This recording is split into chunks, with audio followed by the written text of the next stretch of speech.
Life and danger. Complex concept with us. Hello বন্ধুরা, কেমন আছো সবাই? আজকের গল্পটি শুরু করার আগে যারা আমার চ্যানেলে নতুন আছো তারা সাবস্ক্রাইব বাটনটি প্রেস করে বেল বাটনটি অন করে দাও, যাতে করে যে কোনো নতুন ভিডিও আপলোড দেওয়া মাত্রই সবার আগে তোমার কাছে নোটিফিকেশনটি পৌঁছে যায়। আর যারা সাবস্ক্রাইব করেছো তার জন্য থ্যাংক ইউ সো মাচ। কথা দিচ্ছি নিয়মিত তোমাদের মজার মজার মুভির কাহিনী উপহার দিয়ে যাব। তো চলো দেরি না করে মুভির কাহিনী শুরু করা যাক। মুভিটি মূলত ফিউচার বেসিস নিয়ে নির্মিত হয়। হঠাৎ করে যখন সূর্যের কাছে একটা ব্লাস্ট হয় এবং কিছুক্ষণের মধ্যেই সেখানে ঝড় শুরু হয়, যার কারণে ভূমিতে অনেক বাজে প্রভাব পড়ে। ওটা থেকে মারাত্মক রেস বাহির হতে থাকে এবং পৃথিবীর দিকে যেতে থাকে। দুনিয়ার সবকিছু ধ্বংস হয়ে যায়, কোনো কিছুই অবশিষ্ট থাকে না। গাছ গাছালি, পশু পাখি, এমনকি মানুষও। 99% মানুষ মারা যায় এবং 1% মানুষ বেঁচে থাকে, যারা কিনা সৌভাগ্যক্রমে পড়াশোনা জানা মানুষ ছিল এবং ওরা চাচ্ছে যে পৃথিবীকে আবার ঠিক করে নেবে। এর জন্য তারা প্ল্যানিং করতে থাকে। তারা চিন্তা করে মানুষ তো অনেক কম, আর মানুষের পক্ষে পৃথিবীকে পুনরায় ঠিক করা সম্ভব নয়। তাই ওই লোকগুলো রোবট তৈরি করার জন্য চিন্তা করে। এই প্ল্যানটা তাদের চমৎকার কাজ করে। দেখতে দেখতে অনেক কম সময়ে অনেক রোবট তৈরি হয়ে যায়, যাদের মধ্যে অনেক সুপার অ্যাবিলিটি সম্পন্ন রোবট ছিল। ওরা যখন রোবট তৈরি করে তখন দুইটা জিনিস খেয়াল রাখতো। প্রথমত হচ্ছে যাতে তারা কোনো মানুষের ক্ষতি না করে, কারণ মানুষ তাই এই ফেজ নাই যে তারা আরও ক্ষতি বহন করবে। রোবট মানুষের মতোই চালাক এবং জ্ঞানী ছিল, যাতে তারা কখনো নিজেদের মতো রোবট তৈরি না করে, কারণ এমন যদি হয় তাহলে রোবট মানুষকে রিপ্লেস করে ফেলবে। দেখতে দেখতে রোবট অনেক ডেভেলপড হয়ে গেছে। ওই রোবটগুলো পৃথিবীকে অনেক বড় বড় বিল্ডিং বানাতে থাকে, যাতে মানুষের অনেক উপকার হয়, আর মানুষের বেসিক কাজগুলো এরা করতে থাকে। যখন রোবট অনেক ভালো ভালো কাজ করতে থাকে, এটা দেখে মানুষ অনেক খুশি হয়। কয়েক বছর পর এই রোবটগুলোর মধ্যে কিছু ফল্ট খুঁজে পাওয়া যায় এবং তারা কাজ করা বন্ধ করে। এমনও সময় গেছে যখন বৃষ্টি হতো না। এই রোবটরাই বৃষ্টি নামাতে সাহায্য করেছিল, কিন্তু এখন এমন কোনো সিনই ছিল না। মানুষ অনেক চিন্তিত হয়ে পড়েছিল, কারণ শহরের মধ্যে কিছু কিছু কাজ ইনকমপ্লিট রয়ে গিয়েছিল। তখন কিছু লোক ওই জায়গা থেকে বাইরে চলে যায় এবং নিজেরাই বাড়ি তৈরি করে বসবাস করতে থাকে। ওই লোকগুলো এটা ভাবতে থাকে যে রোবটগুলোর মধ্যে কোনো ফল্ট চলে আসছে, ওরা আমাদের সাথে শুট করতে পারছিল না, এটা না আবার তো কোনো প্রবলেম ক্রিয়েট করে। তাই তারা নিজেরাই রোবটগুলোকে ডিস্ট্রয় করতে থাকে। আর তখন সিন চেঞ্জ হয়ে যায় এবং আমরা একজন পুলিশ অফিসারকে দেখতে পাই, যে কিনা কোথাও যাচ্ছে। ঠিক ওই সময় একটা আশ্চর্য ধরনের শব্দ শুনতে পায়। ওই পুলিশ অফিসার সে জায়গায় গিয়ে দেখে অন্ধকারে একটা রোবট বসে আছে, এক ইয়েলো কালারের রোবট, যেটা কিনা নিজেকে নিজে ঠিক করতে থাকে। ওকে অনেক ইনোসেন্ট লাগছিল। পুলিশ অফিসারকে অনুরোধ করে যাতে তাকে না শুট করে, নিজেকে নিজে যাতে ঠিক করতে দেয়, কিন্তু পুলিশ অফিসার কোনো কথা না শুনে শুট করে দেয়। এই সিন কেন যেন অনেক ইমোশনাল ছিল। তারপর আমরা একটি মানুষকে দেখতে পাই, যার কুকুরটি মারা গেছে। তার কাছে একটি রোবট ছিল এবং সে রোবট এর কোম্পানিকে কল করে এবং বলে রোবটটিকে আপনারা নিয়ে যান, কারণ আপনাদের রোবট আমার কুকুরকে মেরে ফেলেছে। ওই লোকটি কোম্পানি থেকে টাকা চায়, যেটা ইন্স্যুরেন্সের টাকা। ওই লোকটি বলে কোনো জিনিসের ইন্স্যুরেন্স করেছিলেন আপনারা? লোকটি আবারও বলে আমাকে টাকা দাও। এইখানে একজন জ্যাক নামের মানুষ আসে এবং বলে আপনি চিন্তা করবেন না, প্রথমে আমরা রোবটকে টেস্ট করব। তারপর লোকটি একটি চাকু হাতে নেয় এবং ওই রোবটটি চাকুটি হাত থেকে নিয়ে যায়। তখন জ্যাক বলে দেখেন আমাদের রোবটটি যে ঠিক আছে, এটা কিভাবে কারো ক্ষতি করতে পারে। আমরা আপনাকে কোনো টাকা দিব না, আর আপনি আমাদের রোবটের উপর ব্লেম লাগানো বন্ধ করেন। এই কথা বলে লোকটি চলে আসে। ঘরে গিয়ে তার স্ত্রীর সাথে দেখা করে, যে কিনা প্রেগনেন্ট ছিল। পরের দিন সকালে একটি মেসেজ পায়, যেখানে লেখা আমরা একটি ডিস্ট্রয়েড রোবট পেয়েছি। ওই লোকগুলো জ্যাককে তাড়াতাড়ি আসতে বলে, আর জ্যাক যখন ওইখানে যায় দেখতে পায় একটি ইয়েলো রোবট, যেটাকে একজন পুলিশ অফিসার শুট করেছিল। ওইখানে একজন মেয়ে বলেছিল যে এই রোবটের সাথে অনেক অত্যাচার হয়েছে। এই রোবটের যন্ত্রাংশগুলো রিপ্লেস করে দিয়েছিল, আর এই জন্যই রোবটটি নিজেকে নিজে রিপেয়ার করছিল, কিন্তু তাকে শ্যুট করে দিয়েছিল। এই কথাটা জ্যাকের অনেক খারাপ লাগে। এই নিয়ে তার এক বন্ধুর সাথে কথা বলছিল। তার বন্ধু বলছিল, পুলিশ যে কাজ করেছে তুমি কেন তার মধ্যে জড়াচ্ছ? জ্যাক বলতেছে, আমার অনেক চিন্তা হচ্ছে কেন রোবটকে শ্যুট করা হলো। জ্যাকের বন্ধু বলে, এটা তোমার কাজ না, তুমি তোমার লাইফে ফোকাস করো, তোমার কি করতে হবে। জ্যাক বলে, বন্ধু আমি শহরে থেকে একদম ক্লান্ত হয়ে যাচ্ছি, আমার ট্রান্সফার কোনো সমুদ্রের তীরে করে দাও। আমাদের এখান থেকে এটাও জানা হয় যে জ্যাকের সমুদ্রের কিছু মেমোরি আছে, আর এই কাহিনীর আগে গেলে আমরা বুঝতে পারবো। তারপর জ্যাক এক কনস্ট্রাকশনের সাইটে চলে যায়। ওটা একটি অ্যাডভান্স সিটিতে ছিল। ওইখানের ওয়ার্কারকে জিজ্ঞেস করে, তোমরা কেন রোবটকে মারতেছো? তারপর ওই ওয়ার্কার বলে, এখানকার রোবটগুলো আমাদের কোনো কাজ করবে না, এগুলোর মধ্যে অনেক ফল্টস দেখা দিয়েছে, আমরা ওইগুলোকে ওই দিকে ছুঁড়ে ফেলে দিচ্ছি। ওইখান থেকে একটু দূরে একটি অপরিষ্কারচ্ছন্ন বস্তি আছে, আর ওখানকার লোকগুলো তুলে নিয়ে যায়। কিন্তু সাথে সাথে আমাদের এই অর্ডারও দিয়েছে যে ওইখানে কোনো লোক দেখলে শ্যুট করে দিতে, কারণ ওরা না আবার আলাদা কোনো রোবট তৈরি করে ফেলে। আর এমনিতেও ওদের সাথে আমাদের দুনিয়ার কোনো সম্পর্ক নেই। জ্যাক যখন দেখে এখানকার লোক বস্তির একজন মানুষকে শ্যুট করছে, তখন তার কাছে অনেক খারাপ লাগে।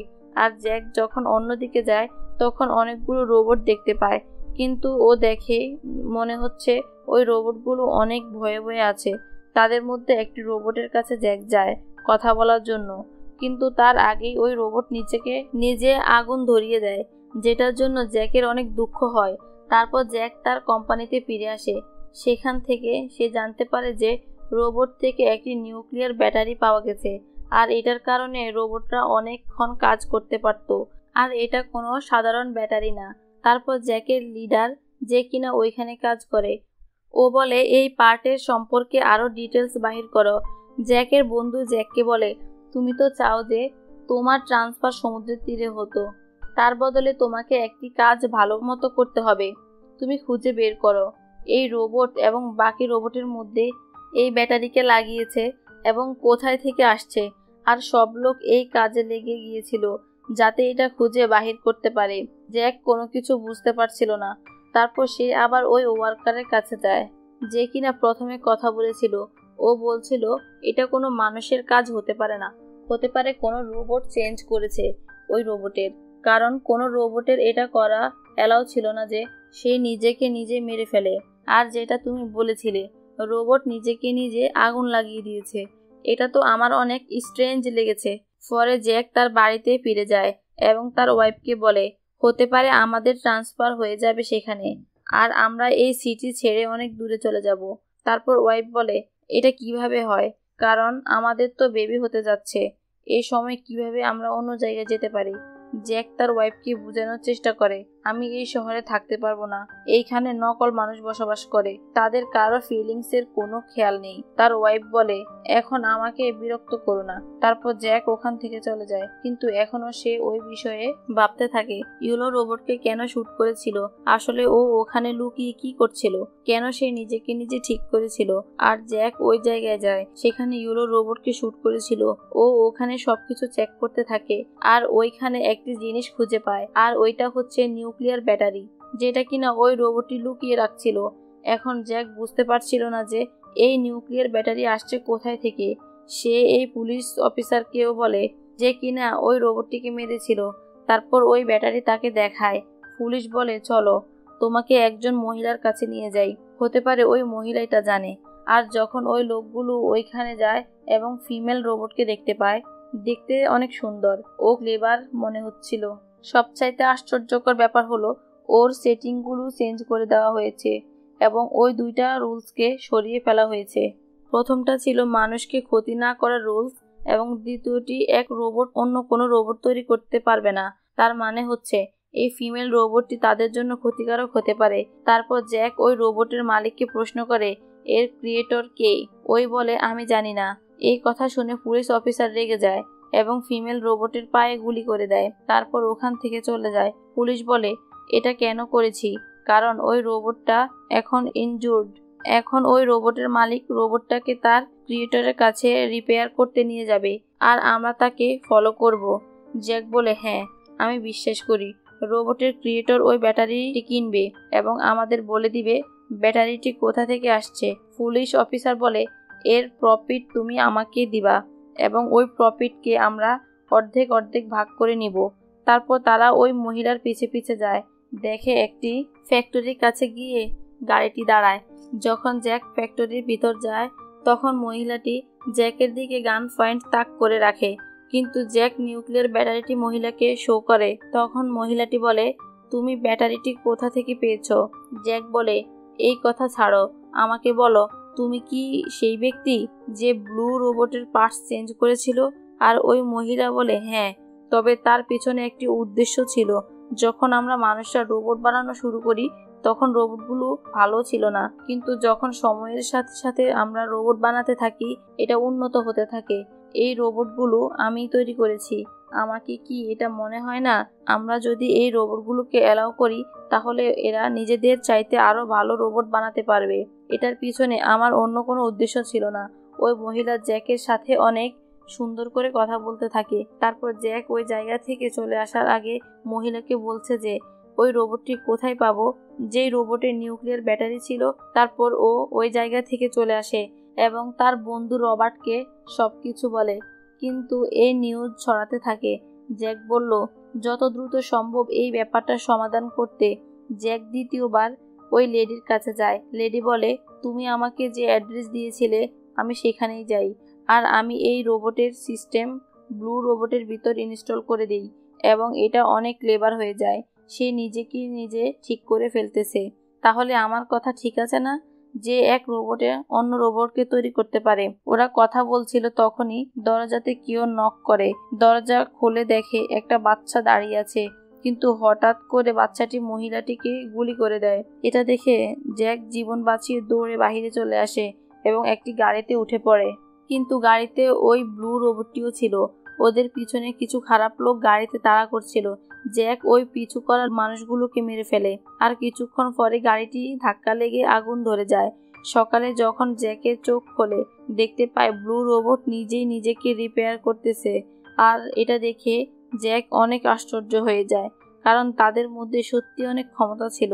তারপর জ্যাকের আবার চোখ বন্ধ হয়ে যায়। কিছু সময় পর ওর কাছে মনে হচ্ছে কেউ যেন তাকে টেনে নিয়ে যাচ্ছিল।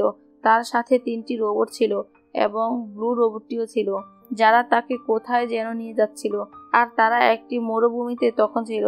জ্যাক রোবটগুলোকে বলে, আমাদেরকে শহরের দিকে যেতে হবে, কিন্তু রোবটগুলো তার কথা শুনে না। জ্যাক নিজে নিজে সামনে আগাতে থাকে এবং রোবটগুলো তাকে ফলো করতে থাকে, কিন্তু জ্যাক অনেক আহত ছিল, তাই নিচে পড়ে গেছে। তারপর ওই ব্লু রোবট এসে কিছু ইনসেক্ট খাওয়ায় এবং পানীয়, কারণ রোবটরা মানুষদের সেভ করতে চাইতো। এটা ওদের রুলস ছিল এবং মানুষের কোনো ক্ষতি করবে না। তারপর তারা সামনে এগোতে থাকে, কিন্তু জ্যাক আবার ফিরে যেতে চাচ্ছে, কারণ সে রোবটগুলোকে বিশ্বাস করতে পারছিল না। ওই রোবটগুলো বলে, আমি পানি খাবো। আর যখন রোবটগুলো দূরে থাকে তখন তার ব্যাগ থেকে কিছু বাহির করে আর তার বসকে একটি সাইন সেন্ড করে যে আমি এখানে। তার বস জ্যাকের লোকেশন জেনে যায় এবং পুলিশ অফিসারকে বলে জ্যাকের লোকেশন গিয়ে তাকে উদ্ধার করে নিয়ে আসো। আর পুলিশ অফিসার ওইখানে পৌঁছে যায়। জ্যাক বুঝতে পারে রোবটগুলোকে বলে, আমি ওয়াশরুমে যাব, আর এটার বাহানা করে জ্যাক আগে যেতে থাকে।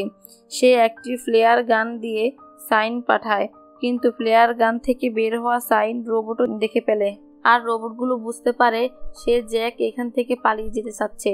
যখন জ্যাক ফিরে আসে এবং রোবটদের বলে, তোমরা এখানে থামো, আমি আসতেছি, কিন্তু রোবটগুলো জানতো, তাই তারা জ্যাকের কথা শোনে না। তাই জ্যাক রেগে তাদের ব্যাটারি ফেলে দিচ্ছিল, আর তখনই ওইখানে পুলিশ অফিসার চলে আসে, এসে জ্যাককে গান পয়েন্টে রাখে। মূলত ওইখানে নিউক্লিয়ার ব্যাটারি নিতে আসে, যেটা কিনা সে নিয়ে নেয় এবং রোবটগুলোকে গুলি করা শুরু করে, কিন্তু তার আগে জ্যাক তার ফ্লেয়ার গান দিয়ে তাকে শুট করে দেয়। এতে পুলিশ অফিসার মারা যায়, আর ওর সাথে যে লোক আসছিল ও ভয়ে পালিয়ে যায়। তারপর জ্যাক দেখতে পায় রোবটগুলো নিজেরা নিজের রিপেয়ার করতেছে অন্য রোবটের কিছু টুলস বাহির করে। তারপর তারা ওই রাতে একটি গুহায় আশ্রয় নেয় এবং রোবটগুলো পোকামাকড় খেতে থাকে। জ্যাক তাদের বলে শহরে যেতে, তারা কোনো হেল্প করবে কিনা। আর আমি প্রমিস করছি, শহরে যাওয়া মাত্রই আমি তোমাদের ব্যাটারি ফিরিয়ে দিব। ফিমেল রোবট বলে, আচ্ছা ঠিক আছে, কাল সকালে আমরা একটি গাড়ি খুঁজবো এবং শহরের দিকে চলে যাব। পরের দিন আমরা দেখি পুলিশ অফিসারের ওই সাথীটি যে ওইখান থেকে ওই দিন পালিয়েছিল, সে কোম্পানিতে যায় এবং ব্যাটারিগুলো দিয়ে দেয়। এবং কি হয়েছিল তখন ওইখানে জ্যাকের বন্ধু চলে আসে এবং তারা পূর্বের রোবট সম্পর্কে কথা বলতে থাকে। আমরা বাকি রোবটগুলোতেও ওই রোবটের সিস্টেম ইনস্টল করেছিলাম যাতে ওরা কোনো মানুষের ক্ষতি না করে, এমনকি এক রোবট অন্য রোবট না তৈরি করে। আর অনেক হেল্পফুল ছিল, ওরা অনেক চিন্তিত ছিল। আজ পর্যন্ত এমন যোগ্য কোনো মানুষ ছিল না যে ওই রোবটের সিস্টেম থেকে এমন রুলস দুইটি রিমুভ করে দিতে পারে। এখন ওরা ওই সব রোবটের সম্পর্কে কথা বলে যে রোবটের সিস্টেম ওইসব রুলস ছিলই না, যার কারণে ওরা অনেক চিন্তিত থাকে, কারণ যাতে ওরা কোনো ক্ষতি না করে দেয়। ওনারা একটি প্ল্যান করে যাতে ওইসব রোবটগুলোকে খুঁজে আনতে পারে। এই সব লোক জ্যাকের বন্ধুকে অর্ডার করে যাতে ওই রোবটগুলোকে এখানে আনতে পারে। ওইদিকে আমরা দেখি জ্যাকের কন্যা সন্তান হয়েছে। জ্যাকের ওয়াইফ অনেক দুশ্চিন্তায় ছিল কারণ জ্যাক এখনো এখানে আসে না। ওইদিকে আমরা জ্যাককে দেখি যখন ও চোখ খোলে, দেখে সে বাকি 3 রোবট ওখানে ছিল না, ওখানে শুধু ব্লু রোবটটি ছিল। ও জ্যাককে বলে বাকি রোবটগুলো রাস্তা খুঁজতে বাহির হয়েছে। তারপর ও জ্যাককে জিজ্ঞেস করছিল, আমি তো মনে করেছি আমরা জন্মগ্রহণ করি, কিন্তু যখন আমি দেখি তুমি ওই পুলিশ অফিসারকে মেরেছিলে, তোমার কাছে জানতে চাই এভাবে আমরা কি সত্যি মরে যাব? জ্যাক বলে, তুমি এটা কিভাবে জানো? এখানে জ্যাকের ওয়াইফের কথা মনে পড়ে এবং তার এটাও জানা হয়ে যায় তার বেবি জন্ম নিয়েছে। তারপর ওরা আগে যেতে থাকে। হঠাৎ জ্যাকের সামনে কিছু একটা দেখতে পায়। দেখে মনে হচ্ছিল কোনো মানুষ ছিল, কিন্তু যখন জ্যাক এর উপর থেকে কাপড় সরিয়ে ফেলে দেখে একটা রোবট। এক রোবটটির নাম ছিল ব্লু রোবট। এটাই সত্যিকারের ব্লু রোবট ছিল। ওই ফিমেল রোবটের তো শুধু চুলগুলো ব্লু ছিল, যার কারণে সবাই তাকে ব্লু রোবট ভাবতো। যখন এই ব্লু রোবটকে দেখে সে অনেক চিন্তিত হয়ে পড়ে এবং সে ফ্যাক্টরির ভিতর যেতে থাকে। সে দেখে ফ্যাক্টরির মধ্যে অনেকগুলো এক্সট্রা পার্টস রোবটের। যখন সে বাহিরে আসে দেখে বাকি রোবটগুলো একটি ব্লু রোবট তৈরি করতেছে। অন্যদিকে জ্যাকের বন্ধু তাকে খুঁজতেছিল। যখন জ্যাক ভাবতে থাকে এই জায়গা থেকে চলে যেতে হবে, সে একটি গাড়ির কাছে যায় এবং দেখে গাড়ির কোনো ফাংশন নেই, ওটাতে গাড়ির ইঞ্জিনও নেই। এবং আশেপাশে দেখে বলতে থাকে এখানে একটি নদী ছিল, এখানে অনেক পানি ছিল এবং গ্রিনারি ছিল। এখন দেখো এটার কি অবস্থা হয়েছে। তখন এই ব্লু রোবট তার কাছে আসে এবং বলে, মন খারাপ করো না, দুনিয়ার এটাই ফিউচার ছিল। মানুষ আগে যে মেশিনের সাথে বসবাস করবে, আমাদেরকে তোমাদের অ্যাকসেপ্ট করতে হবে, তোমাদের এটাও মানতে হবে। রোবট কারো চাইতে কম না, আমরা আমাদের তৈরি করতে পারি, তাহলেই তো আমাদের কোয়ান্টিটি অনেক বেশি হবে। এবং দেখো এই জায়গা ধ্বংস হয়ে গেছে, আমাদের তো ফানি এবং গ্রিনারি এর প্রয়োজন নেই, আমরা তো এখানেই থাকতে পারি, আমরা তোমাদের বিরক্ত করব না, তুমি এইখান থেকে যেতে পারো, শুধু আমাদের নিউক্লিয়ার ব্যাটারি দিয়ে দাও। জ্যাক তার নিউক্লিয়ার ব্যাটারি তাদের দিয়ে দেয়। তারপর আমরা দেখতে পাই জ্যাক এর ফ্রেন্ড ওইখানে পৌঁছে যায় যেখানে পুলিশ অফিসারের মৃত শরীর পড়েছিল। ঠিক তখনই ওইখানে কিছু লোক আসে এবং তারা জ্যাকের ওয়াইফকে আটকে রেখেছিল। জ্যাক এবং তার ফ্রেন্ড বলে এই মেয়েকে ছেড়ে দাও, কিন্তু তারা বলে তোমার এত চিন্তা কেন একে নিয়ে? তার পরিবারকেও মেরে ফেলা হয়েছে, না জ্যাক আছে না তার মেয়ে, কেউই নেই। ওই লোকগুলো আসলে মিথ্যে বলছিল এবং জ্যাকের ফ্রেন্ডের কথা শুনে অনেক রেগে যায়। সে গুলি করতে থাকে সেই মানুষটিকে, কিন্তু ওই লোকটি বেঁচে যায় এবং জ্যাকের ফ্রেন্ডকে গুলি করে মেরে ফেলে। ওই দৃশ্যটি খুবই ইমোশনাল ছিল। পরের দিন সকালে আমরা দেখতে পাই জ্যাক ঘুম থেকে জেগে উঠে। তারপর জ্যাকের সাথে রোবটরা একটি নিউ রোবট তৈরি করে এবং ওটার মধ্যে নিউক্লিয়ার ব্যাটারি স্থাপন করা হয় এবং ওটা অনেক অ্যাডভান্সড রোবট ছিল। সাথে সাথে তারা জ্যাকের অন্য একটি কার তৈরি করে, যেটাকে দেখে জ্যাক অনেক খুশি হয়। জ্যাক ওখান থেকে যাবার আগে ব্লু রোবটকে বলে, আমরা আসলে তোমাদের চিনতে পারিনি, এজন্য আমাকে মাফ করে দিও। এরপর গাড়ি নিয়ে ও আগে যেতে থাকে, কিন্তু আগে গিয়ে দেখে ওর ফ্রেন্ড মাটিতে পড়ে আছে, যাকে ওই খারাপ মানুষগুলো শুট করেছিল সে তার কাছে যায় এবং দেখে খুব খারাপভাবে ইনজুর্ড হয়ে আছে, কিন্তু এখনো বেঁচে আছে। জ্যাকের ফ্রেন্ডকে বলে, ও লোকগুলো তোমার ওয়াইফকে নিয়ে গেছে, তাদেরকে বাঁচাও। অন্যদিকে আমরা দেখি ওই খারাপ লোকগুলো জ্যাকের ওয়াইফকে নিয়ে বাহিরের দিকে নিয়ে যাচ্ছে। তখনই ওই ব্লু রোবটটি এসে তাদেরকে থামতে বলে। লোকগুলো ব্লু রোবটটিকে বলে তাদের রাস্তা থেকে সরে যেতে। ব্লু রোবটটি বলে, আমি আপনাদের কোনো কথা শুনবো না। এটা দেখে ওই খারাপ লোকগুলোর অনেক রেগে যায় এবং গুলি মারা শুরু করে। তারা ওই সিস্টেমও বাহির করে ফেলে। তখনই ওখানে ফিমেল রোবট এবং জ্যাক চলে আসে এবং খারাপ মানুষগুলোর উপর শুট করতে থাকে। আর ওখানে শুধু একজন খারাপ মানুষই বাকি থাকে, যে কিনা তাদের লিডার ছিল। সে জ্যাককে মেরে ফেলছিল, কিন্তু তখনই ওই নতুন রোবটটি আসে এবং লোকটাকে ধাক্কা দিয়ে ফেলে দেয়, যার কারণে জ্যাকের জীবন বেঁচে যায়। জ্যাক তখনই তার ওয়াইফের কাছে যায় এবং তার মেয়েকে কোলে তুলে নেয়। ও অনেক খুশি ছিল, কারণ তার মেয়েকে এই প্রথম দেখে। তার ওইখানে ফিমেল রোবটও চলে আসে এবং জ্যাক বেবিকে দেখতে থাকে। তারপর জ্যাককে থ্যাঙ্কস বলে চলে যায়। মুভির লাস্ট সিন আমরা দেখতে পাই জ্যাক তার ফ্যামিলির সাথে অনেক খুশি। এখান থেকে ওর ফার্স্ট ফ্ল্যাশব্যাক চলে আসে।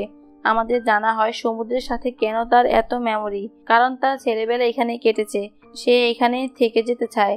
ও প্রে করে যাতে দুনিয়া দ্রুত ঠিক হয়ে যায়। এটার সাথে মুভি শেষ হয়ে যায়। আশা করি এই এক্সপ্লেনেশন আপনাদের খুব ভালো লেগেছে। Thank you for watching.